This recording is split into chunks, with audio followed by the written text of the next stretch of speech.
Alright, so today what I'm going to go do is I'm going to go speak to Dr. Howard Nelson. He is someone that we don't talk about in the Black history community much, but he has many accomplishments, and I think that it's great, and it's always good to learn from someone who's older and has been through things.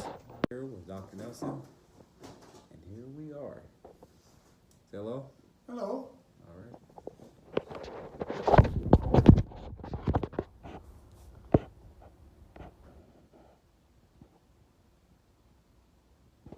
So what does this mean to you? Want me to read it? Yeah, sure. Black people will never gain full equality in this country. Even those Herculean efforts we hail as successful will produce no more than temporary peaks of progress, short-lived victories that slide into irrelevance as racial patterns adapt in ways that maintain white dominance. This is a hard-to-accept fact that all history verifies. We must acknowledge it, not as a sign of submission, but as an act of ultimate defiance. That was written by Derek Bell, who was a famous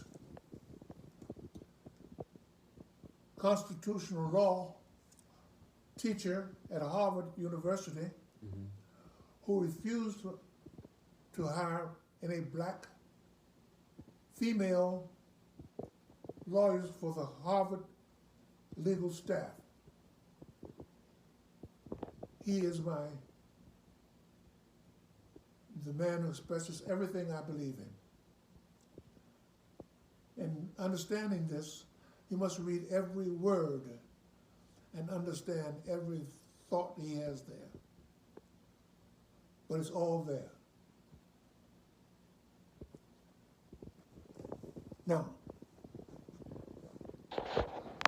Where are these? Over here. just tell me what you're pointing at. Tell me what you want to know about. This one right here, what's this?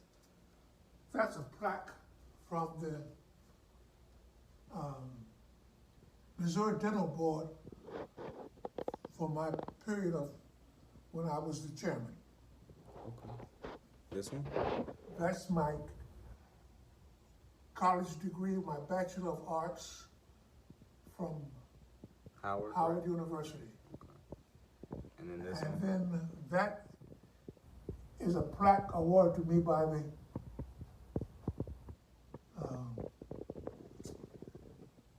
can't think of what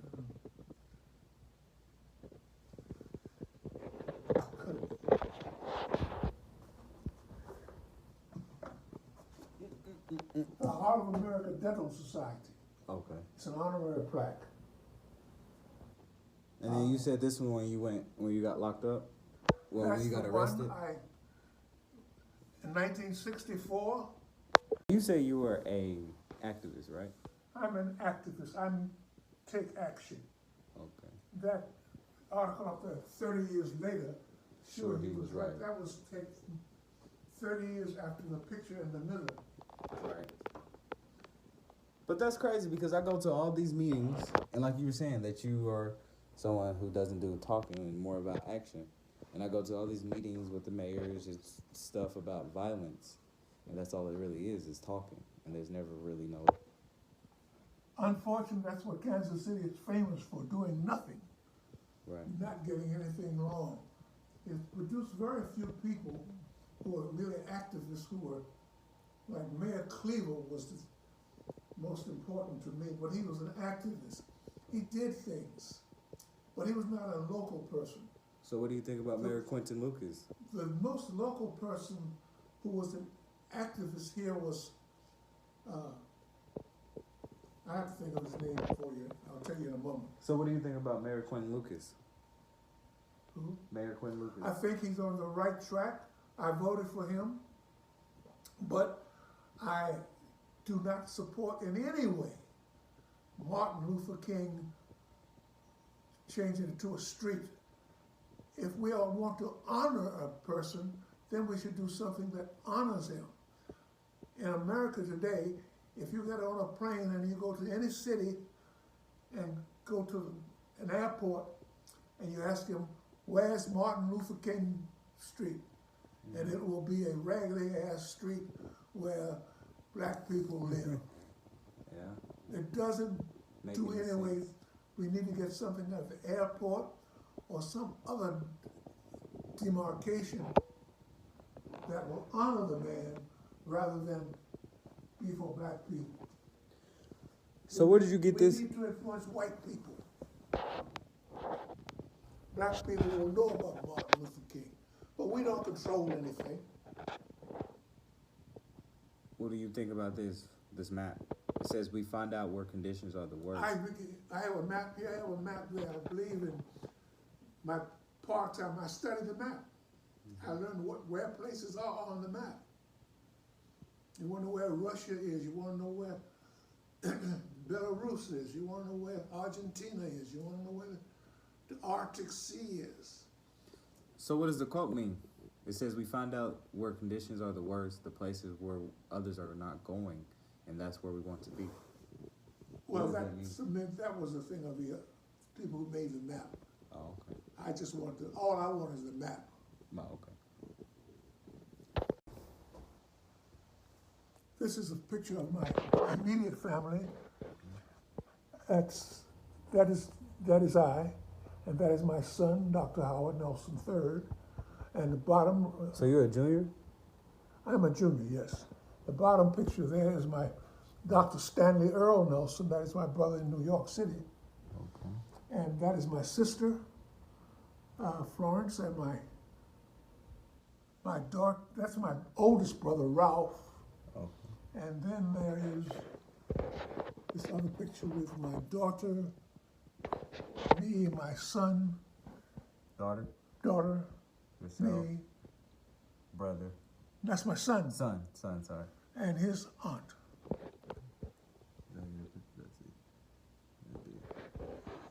And then you show me this too.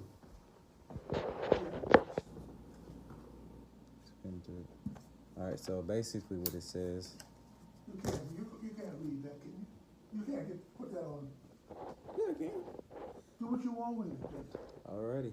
It says documentary filmmaker Stanley Nelson says black people need to tell their own stories.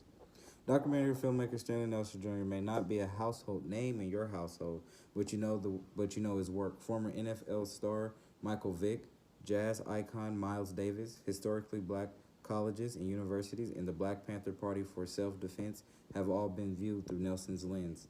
Through Civil War documentarian Ken Burns may be better known by the mainstream. Nelson owns the lane of black filmmakers who are telling black stories on their own terms. He who tells the story owns the story, and when black history is distorted, it is often because it has been told by those who view it through a biased perspective. How many times have a white filmmaker charged with telling black stories focused on black dysfunction or pathology instead of the rich culture that you can only truly appreciate from the inside? Would a Jewish filmmaker like Steven Spielberg tell a different story of the Holocaust than someone whose story doesn't include it? Nelson's own story reads like a black history fact. Nelson's son, 68, is not the only prominent member of his family. His father was a pioneering dentist, and his mother, how you say his mother's name? Aaliyah? How you say his mother's name? Aaliyah? Aaliyah was a librarian, the last president of the original Madam C.J. Walker Manufacturing Company. Nelson's sisters, journalist Jill Nelson, wrote Volunteer Slavery, My Ultimate Negro Experience, which won an American Book Award. That's pretty cool. Dope. Highlight where I was arrested for leading and sitting at 55th and Prospect, where a social white club would not allow black people to bowl. Okay. It was thought up by me and all six of us. It was important, for it was the first time that black people were arrested and held overnight. Right.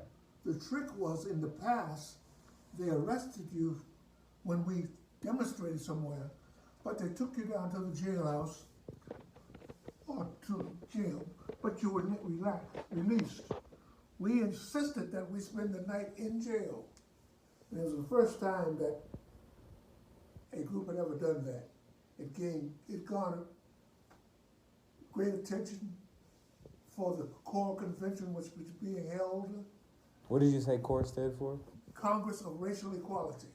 Congress of Racial Equality. Right. It was the other part of the counterpart of the NAACP, National Association of Black People. And these were donations?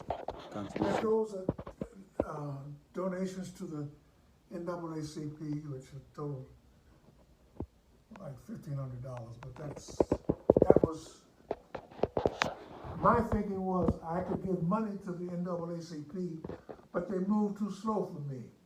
I'm an activist. I believe in doing things. I want to see results, and I want to hear black. My main thing about life is I object to white privilege. You said you rejected? I beg your pardon? You said you rejected? Objected? What did you say about racial? My main thing is my life has been dedicated to fighting white privilege. Right. I go where they don't think I should be. If the law says I can't do something, then I have to go to jail or do something like that. But in general, in Kansas City, it's an understanding that black people just don't go where they're not wanted. I go where they're not wanted.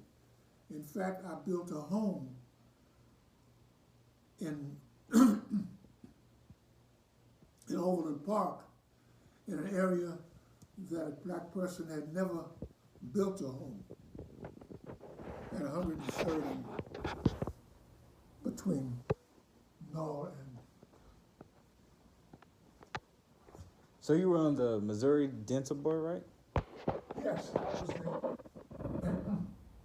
But this is your son's.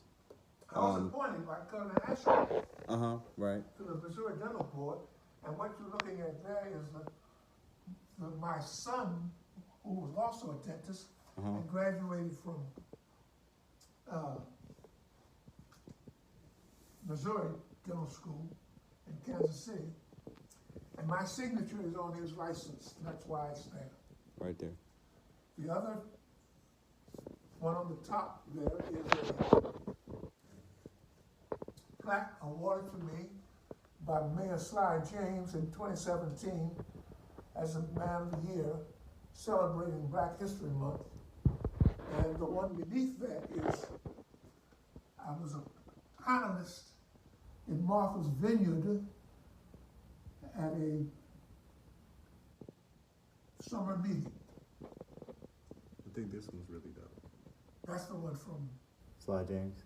yeah, you're gonna get it right. The others are, that's Mom. that's my mother, my father, my brothers, These two. my, Yourself. yeah, and the one in the pink is my niece, she was the daughter I never had, and the other is my sister. Okay. This is a film picture here of my nephew